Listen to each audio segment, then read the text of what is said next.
ST महामंडळाला पूर परिस्थितीचा फटका. 3 दिवसांत कोल्हापूर विभागाच्या तब्बल 600 फेऱ्या रद्द.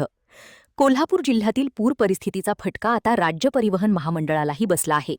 मुसळधार पावसामुळे आणि अनेक मार्गांवर पाणी आल्याने अवघ्या 3 दिवसांत तब्बल 600 एसटी फेऱ्या रद्द कराव्या लागल्या. त्यामुळे सुमारे 40,000 किलोमीटरचा नियोजित प्रवास ठप्प झाला असून महामंडळाचे जवळपास 20 लाख रुपयांचे आर्थिक नुकसान झाले आहे. मुंबई पुणे कोल्हापूर मार्गावरील अनेक बससेवांसह जिल्ह्यातील विविध मार्गांवरील वाहतूकही विस्कळीत झाली आहे. जिल्ह्यातील 3 राज्यमार्ग आणि अनेक जिल्हामार्ग अद्याप पाण्याखाली असल्याने प्रवाशांना मोठा मनस्ताप सहन करावा लागत आहे. परिस्थितीचा आढावा घेत महामंडळाकडून आवश्यक ते बदल करण्यात येत असून पाणी ओसरल्यानंतरच सेवा पूर्ववत होणार आहे. भोसले, विभाग नियंत्रक, कोल्हापूर. 2 दिवसापासून मुसळधार पाऊस चालू आहे कोल्हापूर जिल्ह्यामध्ये. त्या अनुषंगाने आमच्या जिल्ह्यातील विभागाच्या आमच्या 17 मार्ग बंद आहेत आणि अंदाजे 600 फेऱ्या रद्द झालेल्या आहेत.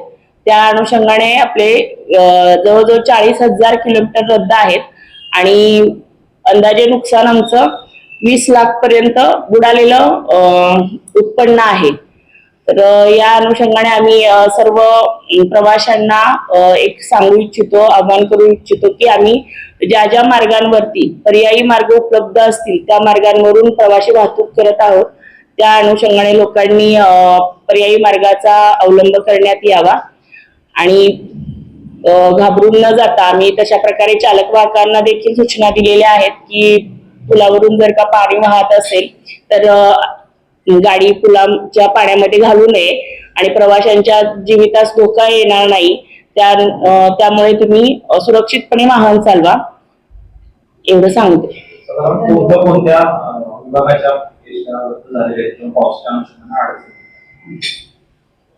आमच्या तसं बघितलं तर नाशिक, पुणे आणि मुंबई या मार्गावरच्या एसट्या आमच्या म्हणजे बसेस फेऱ्या या बंद झालेल्या आहेत आणि आपल्या तालुक्यातल्या देखील कुरुंदवाड, इचलकरंजी आणि गगनबावडा हे 3 तालुके वगळता इतर जे तालुके आहेत माझे तर त्या जवळ कोल्हापूर, इचलकरंजी म्हणजे गडहिंग्लज, गारगोटी, मलकापूर, चंदगड, कागल, राधानगरी आणि आजरा या तालुक्याच्या फेऱ्या आपल्या रद्द झालेल्या आहेत.